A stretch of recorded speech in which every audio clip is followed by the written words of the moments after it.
Thank you so much for again joining us in this eve. So, yes, let me start with a quote. You live only once, but if you do it right, once is enough. So, let me start from the introduction of our today's speaker, Mr. D.K. Patel, sir, from London. So, let me give a very short introduction of respected sir. He born in London and he has been practicing Bhakti Yoga for more than 30 years. And yes, he is the managing director of London Tutors, and he is actively preaching Vedic wisdom in England and all over the world. And he is having, his Instagram account by name at the rate Dina Krishna. So you can follow him on the Instagram, and you will get definitely short videos on our, culture, the Vedic culture, and that will definitely going to enlighten you. So without wasting much of time, let me call him. He is with us. We welcome you, sir. Hare Krishna. Hare Krishna. Can you hear me clearly? Is it? Yes, your voice is coming. Okay, good. So I'd like to welcome all of you. Thank you very much for inviting me to this lovely program. I'm quite impressed by the talks that you're having in Bhopal to all the intelligent people of India. So I've asked some of my students to also join this talk. And a brief introduction. I was born in London, 1976. I'm 46 in 2 weeks' time. And I'm a tutor and a teacher. So I teach children from the ages of 8 to 14. And I also teach adults in personal development and Krishna consciousness. And I came in contact with Vedic wisdom from Srila Prabhupada's teachings when I was 15 years old in 1991. Before that, I went to India in 1988. I have Gujarati heritage, and had a beautiful trip, 2 months in India. And I went to all the holy places in north and east and west of India. And that really transformed my heart, especially bathing in the Ganga, going to Haridwar, Rishikesh, and many places like Vrindavan. So I started to take spirituality a bit more seriously as I started to read Srila Prabhupada's teachings, especially the Bhagavad Gita and the Srimad Bhagavatam. So today I am just giving a short talk because I have to go to a meeting. So just 30 minutes, a brief introduction about the inner self, that we have 3 types of bodies, right? We have the gross body, we have the subtle body, and then we have the spirit, soul within. So I'm going to give a brief introduction to that. But before I do that, as long as you can hear me and see me clearly, I'm good to go. Is that all right? Yeah.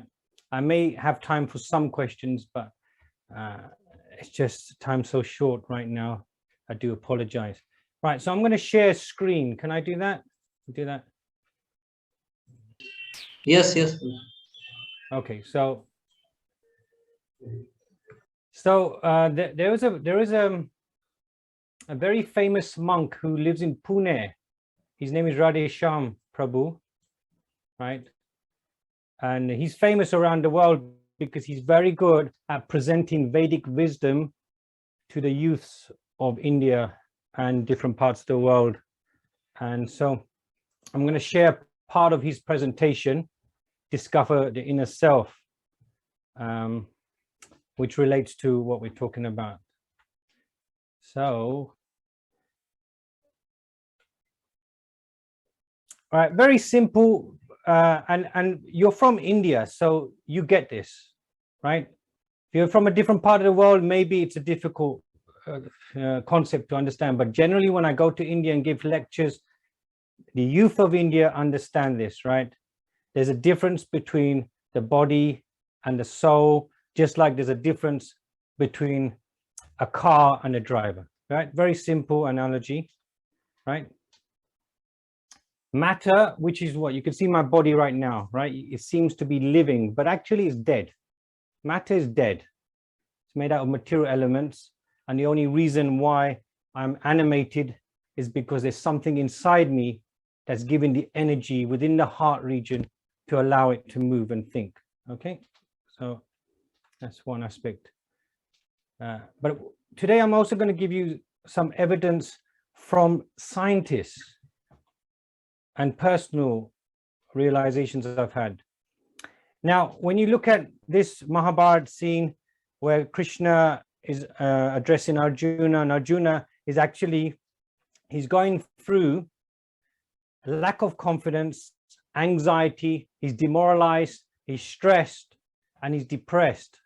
And we all know the story that he's just about to have a battle and he's going through all these mental emotions. And then he comes out after speaking to Krishna for at least, they say, 45 minutes. The conversation was 45 minutes, roughly. He comes out confident, aggressive, and ready for battle. So something happened in that discussion which changed his mindset, right? And so later on in different podcasts, you'll get to understand the teachings of the Bhagavad Gita and how unique and special it is to the world. And one of the aspects of the teachings of Bhagavad Gita is in chapter 2, where Krishna is explaining the inner self, right? Explaining the inner self. So once you know about yourself, the inner self, the soul, the Atma, once you know that divine knowledge, your whole perspective of life changes. Yeah. Everything that seems to be super important and distressing becomes alleviated because you have a higher piece of knowledge contained here. So am I matter or am I spirit? These are questions that people ask. I need proof. Now, especially when you speak to people who listen to empirical truths, they always ask, give me proof, right? I want to know, give me evidence. What is the difference between a living person and a robot? If we have time, I will discuss that. And mechanisms of the mind, I don't think we'll have time for that, but just basically how we can improve the mindset. I speak to a lot of people, especially in India. Most of my students are from India, and they ask me a lot about this question: is depression, stress, anger, relationships, and how can spirituality help? Because it can help. Yeah, sometimes we think that it can't help, but it's meant to help.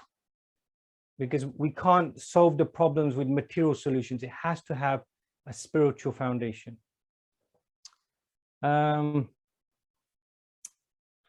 So let's begin.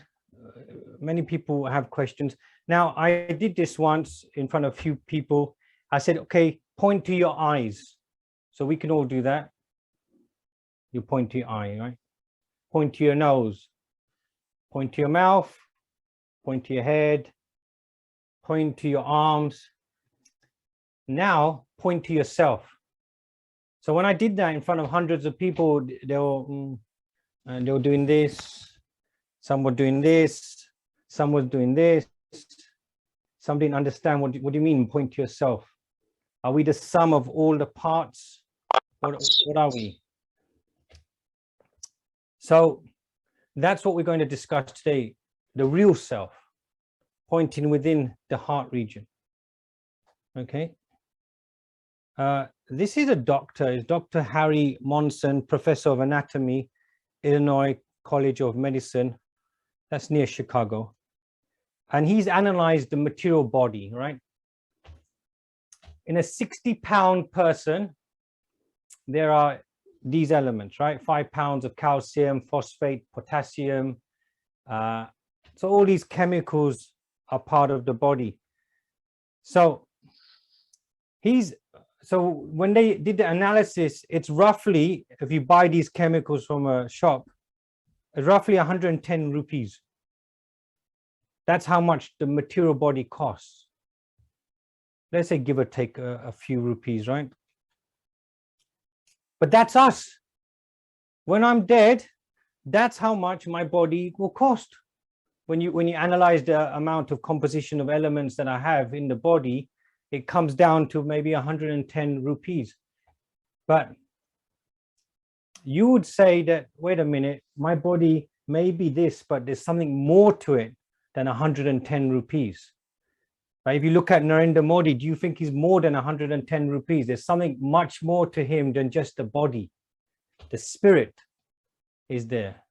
Okay, so just analyzing, when you analyze the body, it's just made out of chemicals, but there's something different that makes that body tick. Right, I'm just going to go through a few slides. And right, when I was a kid, she was one of the most famous actresses in the world, Bollywood actress. You may know her, you may not know her, Sri Devi, right? She produced, she was in Mr. India. Yeah, your parents would definitely know, right? with Anil Kapoor, right? She's a brilliant dancer, brilliant actress, but actually she couldn't speak really Hindi properly, so she was dubbed. But then she died a few years ago. And you can compare the body. It's not the same, is it? It's completely different. Completely different. She was the most khoobsurat, beautiful woman. And then at the time of death, and she died young. She didn't die an old woman. Then the body is completely different. You look at my body right now. Right? I'll just come off the... Stop sharing. Right. So you look at my body right now, right? I'm going to be 46 years old. I'm 6'2", but I didn't look like this all the time.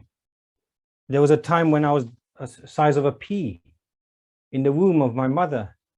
And then as I grew, I've become bigger and bigger, bigger. And every 7 years, the complete cells are regenerated in our body according to medical science. So if you want to have proof of reincarnation, you have the proof right in front of you when you look in the mirror every day.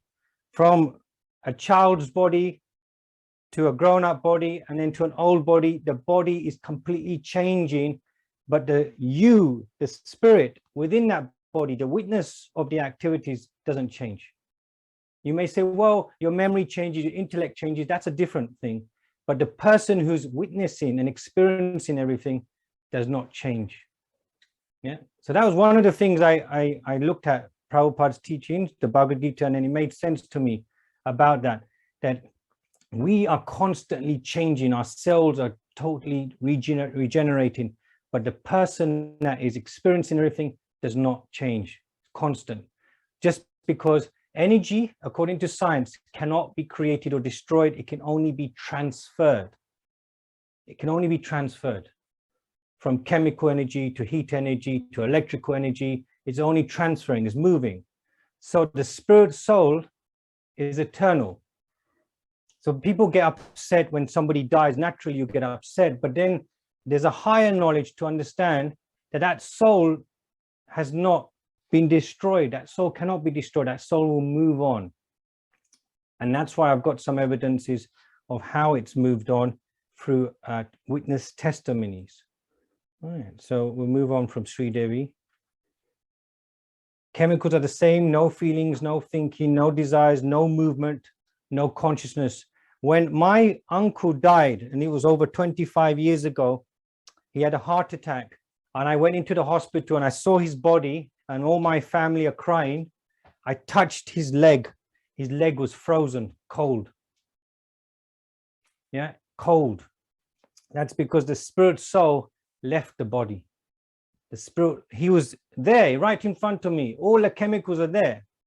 You can just pump more chemicals into his body, but he could not move. He was dead. He was gone. So the thing is, the living body, you have the spirit that can move it, give it energy. But when that spirit soul leaves the heart region, then the body is completely finished, completely finished. And, you know, the heat goes away. And so I felt that when I touched his leg.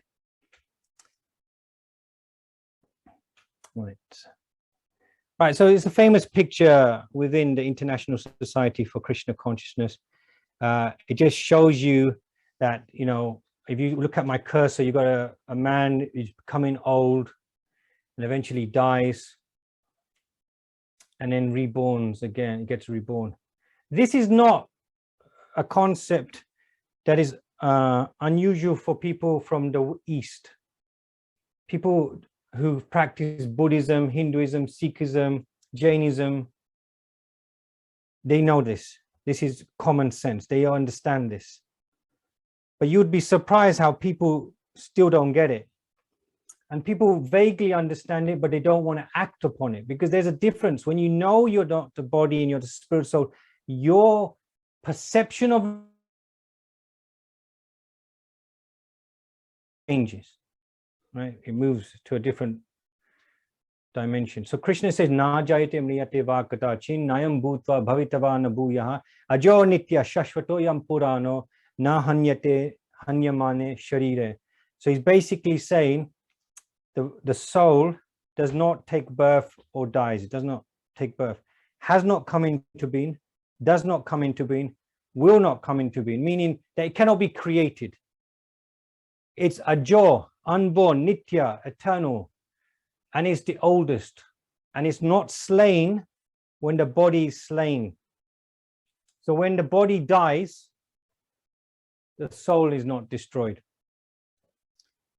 This is given 5,000 years ago. This piece of knowledge, chapter 2 of the Bhagavad Gita, 5,000 years ago. Not, if you analyze the other scriptures of the world, they don't really talk about the spirit soul, right? They don't really mention too much about the spirit soul in other religions of the world. Only within this Vedic wisdom, you get a clear understanding of the spirit soul, and therefore the Bhagavad Gita is that handbook. The Christians have the Bible, Jews have the Torah, Sikhs have Guru Granth Sahib, Muslims have Quran, and we have Gita. If you analyze one book that we could present to the world, which is summarizing all the teachings, the philosophical teachings of the Vedas, it is the Bhagavad Gita. It is the Bhagavad Gita. Yeah. Here's another example, but I'll move on. I do apologize. Some of the slides I'm not going to use. So the body is matter, not conscious, changes, temporary. Soul is spirit, conscious, no changes, eternal. That's why we don't want to die. That's why people don't really want to die. They want eternal relationships. They want eternal life. They want eternal success. But then we have to leave the body. Why? Because we're not meant to live temporary lifestyles. We're meant to live eternally, but we're engaged in temporary bodies.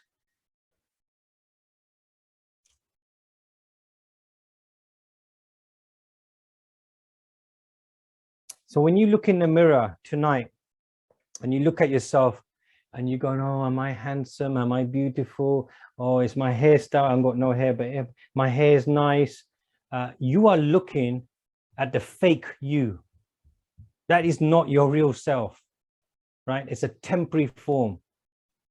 And people get so attached to the temporary form that they go into depression when that form gets old, or that form doesn't have, like when I was a kid, I used to look at my nose and go, oh, it's too big, or it's not straight. Or when I had hair, oh, it's curly, but it wasn't straight. Or why is my eyes like this? You know, you start looking at your body and then you get depressed and you get mental and anxious and you're wondering what people think about you. But once you understand that that's not you, your outlook in life is different. You're not really affected by what people think or how you really look like. Yeah, not affected. You have an air of confidence about you.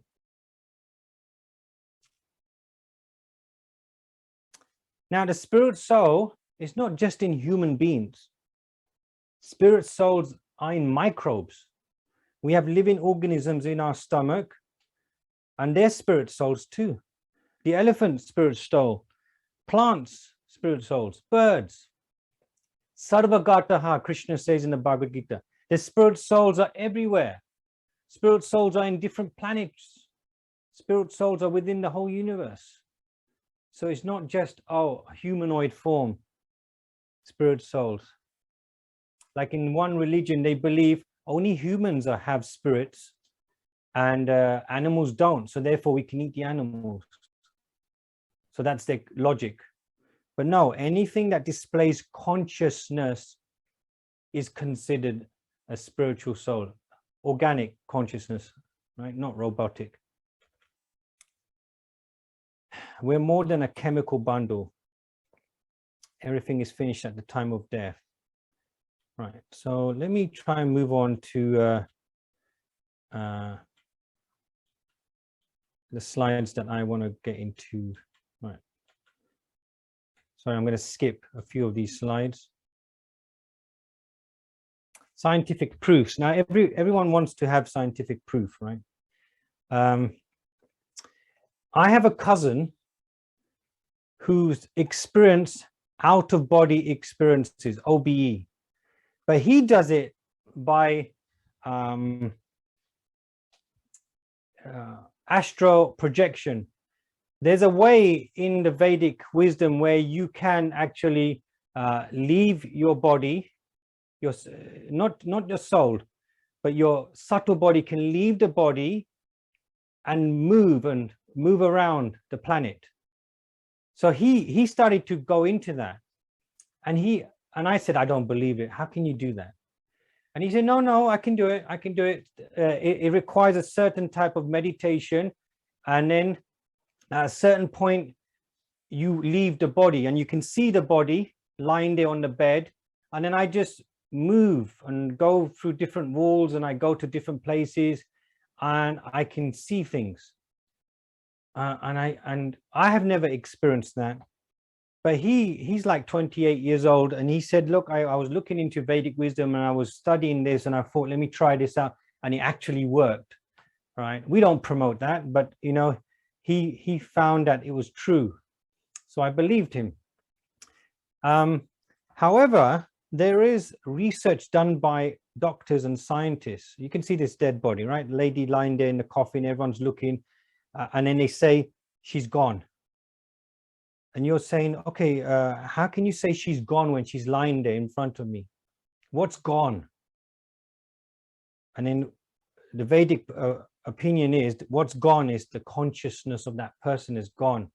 And that's why when you cut your hair or when you cut your nails, you throw it away because it's useless to you. It's not connected to the body. It's useless.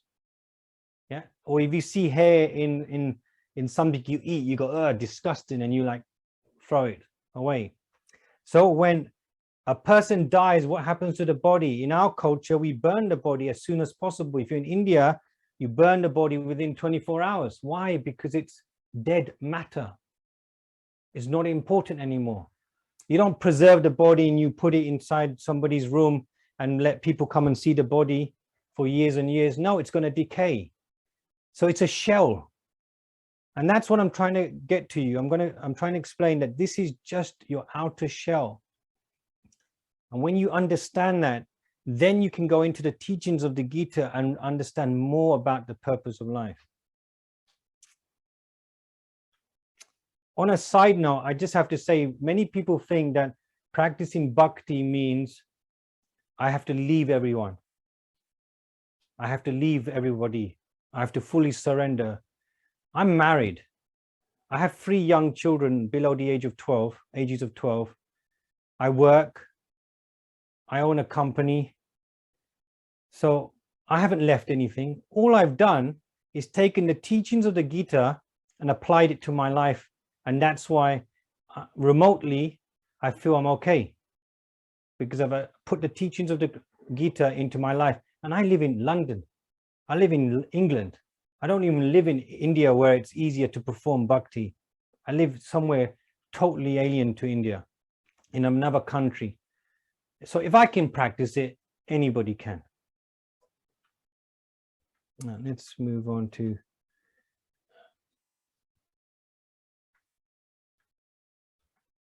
I'll go to, well, this is like outer body experiences. You are still connected to the body, because once the soul leaves the body, then the body's dead. So the soul is still in the body, but the subtle body has moved.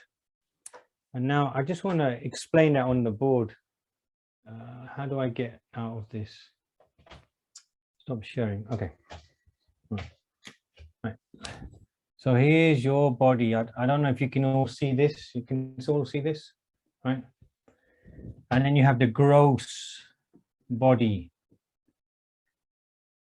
Gross body means you can see it, right? You can see it. It's made out of 5 elements: earth, water, fire, air, and the last one is ether.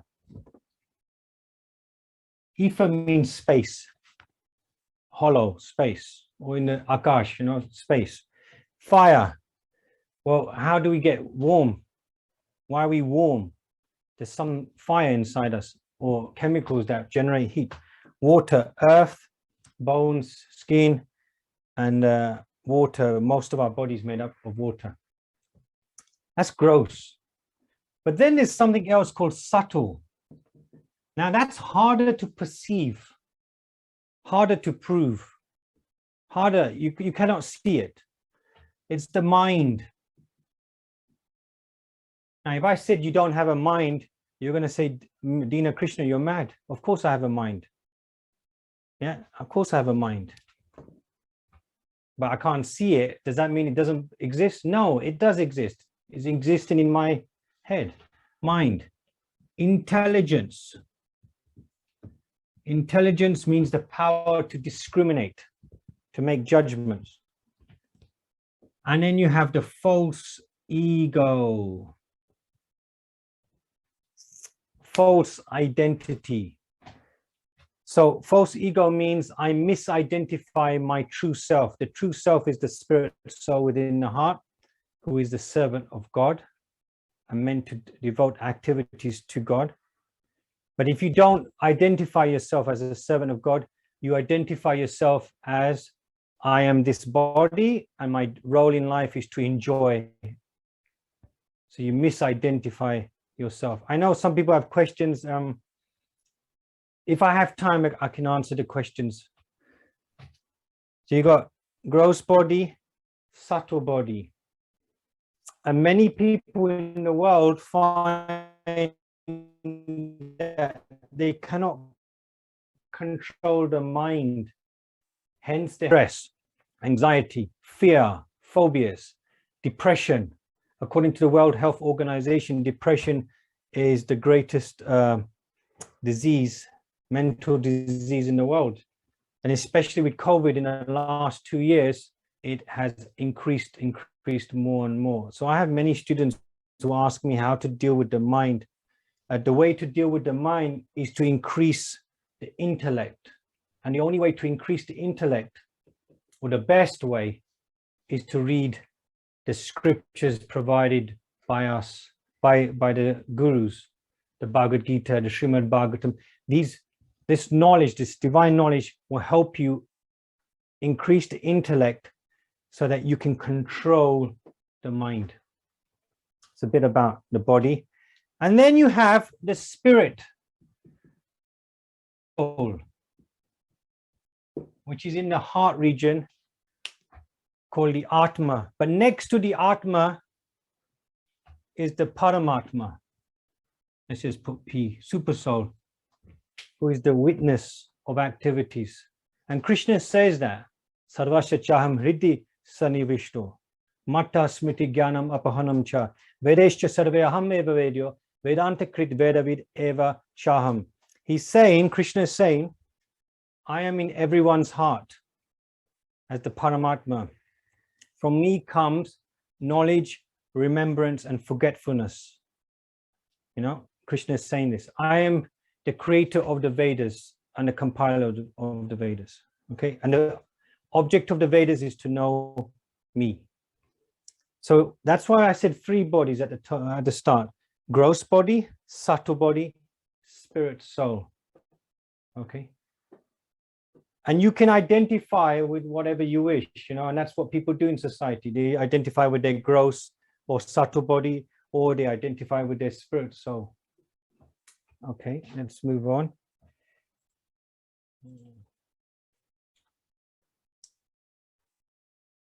So when I was a kid, I saw a documentary about this boy.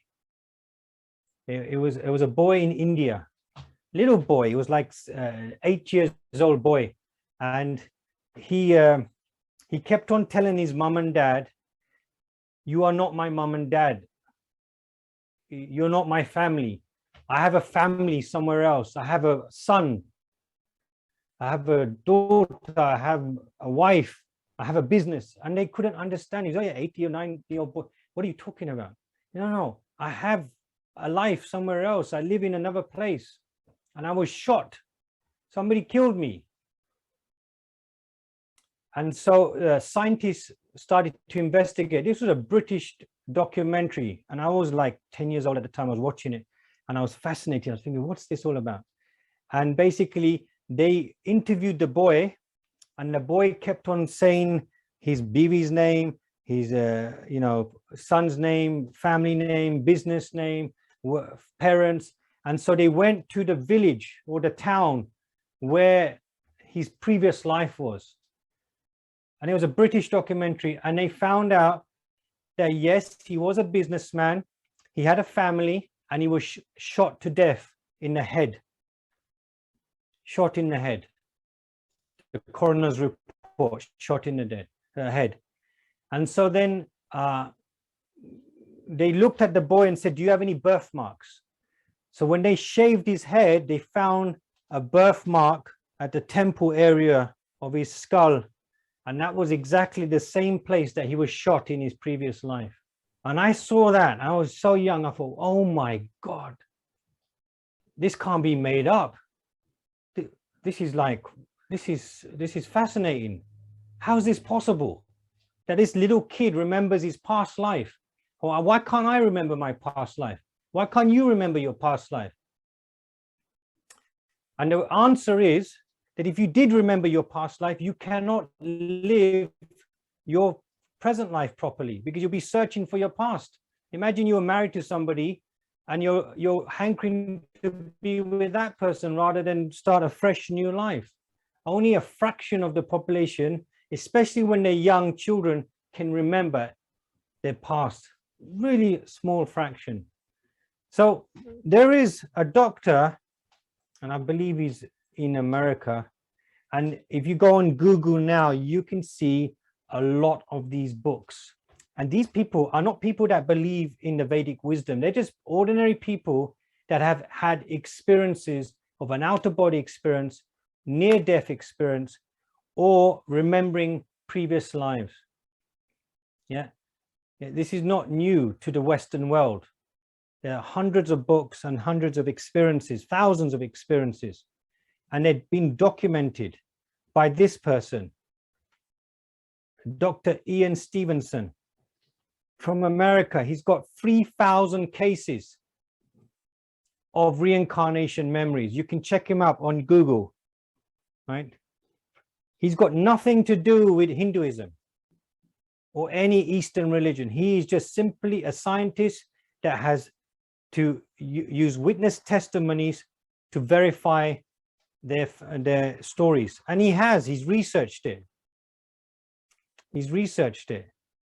So, you know, if a child says, I belong to this family and that happened to me, he will go and research and find out, is it true or false? We have phobias. My biggest phobia is vertigo. Vertigo means I'm scared of heights, right? So that means if you put me on a tall building and there's no barrier, I can't go to the edge. Yeah, I'm afraid of going to the edge. And that's quite strange. But what is it? Why am I scared of going to the edge? And I was trying to understand, and maybe in the past, I had a very bad accident, or maybe something happened to me, or maybe I saw something, because ever since I was a kid, I had this phobia. I'm okay in an airplane, that's fine because I'm safe. But if you put me on the edge of a building and there's no barrier or a mountain, I will freak out. So people have phobias, snakes, spiders, the dark. They don't like to be in the dark. They have phobias. Certain people they meet, and the sound of their voice, they can't get close to this person because this person sounds like somebody they've experienced in the past. So a lot of phobias, like drowning in water. People have a lot of phobias with water. So I can't categorically say it's your past life. All right. I'm not going to do that. But I'm going to say maybe, especially if you're a child and you have a phobia, could be because of something happening in the past. But what about a child who's talented? What about a child like Sachin Tendulkar when he was a kid? I remember when he was first coming into cricket, he was a genius. Where's that talent coming from a young age? Or somebody who can play a musical instrument, or somebody who's super intelligent. Where's that coming from? It's because of the past. They've been practicing. And so they inherit these qualities in their present life. I think most of you are engineering students, or, doing well in college. Yeah, so you're intelligent people. So I'm appealing to your intelligence to think about these things, open the mind and think about different realities. These are twins, right? Identical twins. Now, the funny thing about twins is everything's identical, but except their fingerprints. Their fingerprints will be unique. I remember seeing a documentary about it. But scientists and everybody knows that you get two identical twins, but their consciousness won't be identical. One twin will be the dominant twin. One twin will behave in a certain way, have different likes or dislikes, and another one will be the same. Hence, the spirit soul is not the same in twins. There are different spirit souls within twins. In fact, I have twins myself, but it's a boy and a girl combination. But the one egg splits into two, and then the spirit soul goes, the semen goes into, sperm cell goes into one egg, and the other one goes into the other one. And so they're two different people, right? That's something interesting. Two different souls reincarnated. All right, I'm going to end with this because it's time's up. I'm going to end with this story. There's a boy, his name is James, and he kept on waking up in the middle of the night, and he was talking about, oh, I'm flying, I'm shooting, oh, I'm crash, there's fire, oh, my friends are dying. And he kept on talking with nightmares, waking up, cold sweats, And the mom and he's young, he's like 5 or 6 years old, and the mom and dad are going, oh, what's happening? What's happening? And they're asking him questions. What are you talking about in your sleep? He goes, oh, my name is so-and-so. I'm a fighter pilot. I'm fighting the Japanese, American fighter pilot. I belong to this division in the Air Force, and I've crashed, and I'm burning. And so they were confused. The parents were confused, and so they started to research everything that he said, and they went to the Air Force base, and they also interviewed the people that were living at that time, and then they found out that there was a pilot. His also name was James, and he also died fighting the Japanese, and he was burnt, and he had friends, and the friends knew him. And this is just a normal book from a normal boy in the West talking about reincarnation, about the soul. So I'm just gonna give you stop. Sorry, I didn't have time to really finish the class and give you the full lecture and everything about it. But to conclude, there is scientific evidence in the West, and probably in India too, that talks about out-of-body experiences, near-death experiences, and reincarnation. Now, you may say all of that is fake.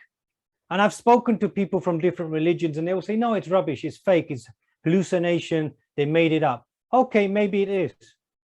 Maybe it is. But why not look into it? So there are three ways to develop evidence, right? One is called pratyaksha, right? That's empirical. That's using our senses to see, feel, touch, smell, hear. That's called pratyaksha, right? The other one is called anuman. Anuman means logic. It's cloudy, but I see light. So therefore the sun is behind the clouds, right? Anuman. So scientists use these two, right, as evidence, right? And then there's something called Shabda Brahman. Shabda Brahman, which means divine knowledge coming from scripture, not man-made, God-made, right? So the Gita is Shabda Brahman. When Krishna talks about the spirit soul, talks about the gross body, the subtle body, talks about how to control the mind, talks about the difference between matter and spirit, that is Shabda Brahman. So you can either have faith in this, but sometimes Shabda Brahman cannot be experienced. For example, if you say to me, "Where I can't see the spirit soul, so therefore it doesn't exist," that's true. You will never see the spirit soul, because the spirit soul is 1/10,000th the size of a tip of a human hair. So you get your hair, one piece of hair, cut it into 100 parts, split it into another further 100 parts. That's the size of the spirit soul. Not only that, the spirit soul is spiritual. We have material senses. So all we can perceive is gross. We can't perceive spirit. So, okay, the Gita is saying these things, and how do I verify these things? Through practicing the process of the Gita. When the Gita is telling you, do mantra meditation, read the scriptures, be in the mode of goodness, satagun, then you will experience more revelation in the heart. But then when you look into the scientists and they talk about reincarnation, they have facts of people experiencing witness testimonies, that should solidify the faith too. That should help solidify the faith. Anyway, I have to go because I've got a meeting with a head teacher in regards to my son. And I wish I could speak more, and I wish I could answer your questions. But Yash, I do apologize that I have to go. Or maybe you can take over and answer the questions. No, sir. Just one question dropped by Shashank. Can you just please answer that? Sure. What's the question? Like, is there some relation or connection between this life and previous life? The question asked by Shashank. Yes. I know what my previous life is. Okay. And it was in India. And so when I came to Krishna in the West, it wasn't unnatural. It was natural. Ever since I was a child, I knew about Lord Ram, Ramayana, Mahabharata, you know, being born in a Hindu family. But why was I born in England? So I wanted to investigate and find out what's my relationship with India, because I went to India in 1988, my first visit when I was 12. But it felt like I've been here before. I lived in India. So I had to investigate, who am I? What was my previous life? I'm not going to tell you. That's personal and private. But yes, I did have a spiritual master. Yes, I was practicing bhakti. And so I continued the journey in this life. And it may be the same for you. Maybe something I'm saying may resonate to your heart and go, it makes sense. Maybe this is for me. Maybe I need to investigate. Maybe I should try it. Because you can go throughout the whole your life wasting it, or you can change it right now. I hope that answers your question. There is a connection. Yeah. Why do you think there's people who are into transgender? You know, there's people that in the West, they're born a man, but they want to be a woman. They're born a woman, they want to be a man, because in the previous life, they were that person. Previous life, they're attached to that gender. So that's why they can't stand being a man. They have to be a woman, because that's how they see themselves. anyway, it's scientific. It's in the scriptures. I wanted to talk about the Bhagavatam and explain actual real life story of reincarnation, but maybe another time, Prabhu. I have to go. I hope I answered your questions. I'm on Instagram if you wish to connect with me. I'm on Instagram at Dina Krishna. At Dina Krishna. Hare Krishna, thank you so much. All glories to Hare Prabhupada. Krishna. Thank you so much, sir, that you have joined this eve, and you has given us a lot of subtle knowledge in a simplified way. Like we all are just engrossed while you are explaining each and everything so nicely by using a board. I think so many comments are coming. One comment came, Hare Krishna. Thank you so much, sir. Thank you so much, sir, for taking out time for all of us. Hare Krishna. Thank you. Hare Krishna.